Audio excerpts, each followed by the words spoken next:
Hello friends, मैं सीमा मिश्रा शुक्ला आज आपके सामने एक वीडियो लेकर आई हूँ। ये वीडियो बेसिकली मैंने बहुत सोच समझकर बनाई है और दौरे पे है ये वीडियो। क्योंकि एक वीडियो में मैंने आपको बताया था कि मेरे बेटे जब 5वें महीने का था तो उसको दौरा पड़ा था। उसके बाद से उसका ट्रीटमेंट चल रहा था और आज भी उसका ट्रीटमेंट चल रहा है। वो मार्च में 3 साल का पूरा हो जाएगा। तो मैं आपको इसी टॉपिक के बारे में बताना चाहती हूँ, लेकिन इससे पहले अगर आपने मेरे चैनल को सब्सक्राइब नहीं किया है तो मेरे चैनल को सब्सक्राइब करिए, बेल आइकन पे क्लिक करिए और मेरी वीडियो को ज़्यादा से ज़्यादा शेयर करिए। तो आज हम बात करेंगे दौरों की। दौरे क्या हैं? जब आपका कभी भी मानसिक संतुलन बिगड़ता है या इसमें कोई इलेक्ट्रॉनिक हलचल होती है, ऐसी सिचुएशन में आपका ब्रेन काम करना बंद कर देता है और आपका शरीर लड़खड़ा जाता है, जिससे कि आप गिर जाते हैं, आपको बेहोशी आने लगती है, आपके हाथ पैरों में कंपन होने लगता है। इसको ही हम लोग मिर्गी बोलते हैं। और ऐसी सिचुएशन में हमको क्या करना चाहिए, सबसे पहले मैं आपको ये बताऊंगी। ऐसी सिचुएशन में अगर किसी को भी इस टाइप की कोई सिचुएशन होती है, उसको मिर्गी आती है, तो आपको सबसे पहले उसको एक सेफ जगह पे लिटा देना चाहिए और इस चीज़ का ध्यान रखना चाहिए कि ऐसी कोई भी चीज़ उसके आसपास ना हो जो कि उसे हार्म करे। स्पेशली उसके दिमाग का बहुत ध्यान रखना चाहिए कि उसके दिमाग पे चोट नहीं लगनी चाहिए। तो हमको ऐसी जगह पे उस पेशेंट को लिटाना चाहिए जहाँ पे उसको कोई भी चीज़ हार्म ना करे। सेकंड चीज़, हमको उसको एक करवट में लिटा देना चाहिए। करवट में लिटाने से क्या होगा कि जो भी मुंह का सलाइवा है, लार है, वो डायरेक्ट अंदर नहीं जाएगी। सीधे लेटने से वो डायरेक्ट अंदर जाती है और जो है वो हमारे फेफड़ों में जाने का डर रहता है। इसलिए हमको उसको एक करवट में लिटा देना चाहिए और हमको वेट करना चाहिए उसको इस चीज़ से जब तक वो ये चीज़ से ठीक ना हो जाए तब तक हमें वेट करना चाहिए। लेकिन अगर आपको लग रहा है कि आपके जानने वाले का दौरा 2 मिनट से ज़्यादा हो रहा है या वो लंबा टाइम ले रहा है, तो आपको तुरंत एक एम्बुलेंस को कॉल करनी चाहिए और उसको अपने नज़दीकी स्वास्थ्य केंद्र में ले जाना चाहिए।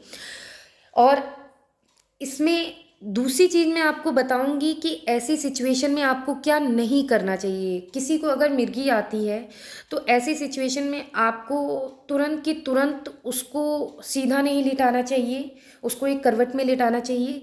कोई भी चीज़ उसके मुंह में नहीं डालनी चाहिए, चाहे वो चम्मच हो, रुमाल हो, कोई भी कपड़ा हो। पता चला आपने उसके मुंह में ठूस दिया, ऐसा नहीं करना चाहिए। कोई भी चीज़ उसको सूंघानी नहीं है। पता चला आप प्याज सूंघा रहे हैं, चप्पल सूंघा रहे हैं, लहसुन सूंघा रहे हैं, ऐसी चीज़ें बिल्कुल भी पेशेंट के साथ नहीं करनी चाहिए। कोई भी दवा जो कि उसकी रेगुलर बेस पे चल रही है, आप दौरों के दौरान ही उसको मुंह में डाल रहे हैं, ऐसा आपको बिल्कुल नहीं करना है, क्योंकि ये बहुत हार्मफुल हो सकता है पेशेंट के लिए। तो इस चीज़ का आपको बहुत ज़्यादा ध्यान रखने की ज़रूरत है। और सबसे बड़ी बात मैं आपको ये बता दूं कि मेरे खुद के बेटे को ये प्रॉब्लम हुई थी। जब उसकी मिर्गी डायग्नोस हुई थी तो उसमें कुछ टेस्ट होते हैं जो हमको कराने पड़ते हैं, एमआरआई, ईईजी। तो इससे आपको पता चलता है कि आपको किस टाइप का दौरा पड़ता है और इसके लिए आपको क्या मेडिसिन चलानी चाहिए। तो मैं आपको बताऊंगी जो दौरों पे बेसिकली मेडिसिन चलती है वो एपीलिफ चलती है। देखिए, मैं भी अपने बच्चे को एपीलिफ देती हूँ, लेकिन ये डिपेंड करता है कि आपको ये डॉक्टर प्रिस्क्राइब करता है, इसलिए आपको डॉक्टर को ज़रूर दिखाना चाहिए, क्योंकि वो आपके बच्चे की एज या फिर किसी भी पेशेंट की एज के अकॉर्डिंग ये दवा आपको प्रिस्क्राइब करेगा। ये न्यूरो से रिलेटेड बीमारी होती है, तो हमें इसमें बिल्कुल भी लापरवाही नहीं बरतनी चाहिए। दूसरी चीज़ मैं आपको ये बता दूं कि इसमें हमें कभी भी घबराना या पैनिक नहीं होना चाहिए। ये एक क्रॉनिक बीमारी है, एक पुरानी बीमारी है, तो ये टाइम लेती है, बट एक टाइम के बाद ये पूरी तरीके से मैं आपको बोलूँगी 99.9% ये क्योर हो जाती है। लेकिन ये क्योर तब होती है जब आप पूरी तरीके से इस पर अपना 100% देते हैं। सपोज़ अगर आपके घर में किसी को भी मिर्गी आती है तो हमें जो इसकी दवा डॉक्टर प्रिस्क्राइब करता है वो हमें कितनी क्वांटिटी में देनी है, इसका हमको बहुत ध्यान रखना पड़ता है। इसमें हम क्वांटिटी का हेर फेर नहीं कर सकते कि आज थोड़ी सी ज़्यादा दे दी, आज थोड़ी सी कम दे दी, आज हमने 3 बार दे दी, आज हमने 2 बार दे दी। नहीं, जितनी बार डॉक्टर बोलेगा आपको उतनी ही बार देनी है, जितनी क्वांटिटी में बोलेगा आपको उतनी ही क्वांटिटी में देनी है। और जितने टाइम पे आप उसको सेट करते हैं उसी टाइम पे आपको ये दवा देनी है। तो आपको इसमें 3 चीज़ें याद रखनी है: क्वांटिटी, टाइम ड्यूरेशन और टाइमिंग, तीनों चीज़ें हैं कि कितनी किस टाइमिंग में आपको देनी है, क्या उसकी टाइमिंग रहेगी। जैसे आपने अपने बच्चे को 8 टू 8 देते हैं, तो वो 8 टू 8 होनी चाहिए। आधे घंटे का हेर-फेर चल सकता है, बट आप सोचिए 2-3 घंटे का हेर-फेर चले तो ये सही नहीं है। इससे क्या होगा कि दवा तो वो ले रहा है, लेकिन फ्यूचर में उसको ये चीज़ रिपीट कर सकती है।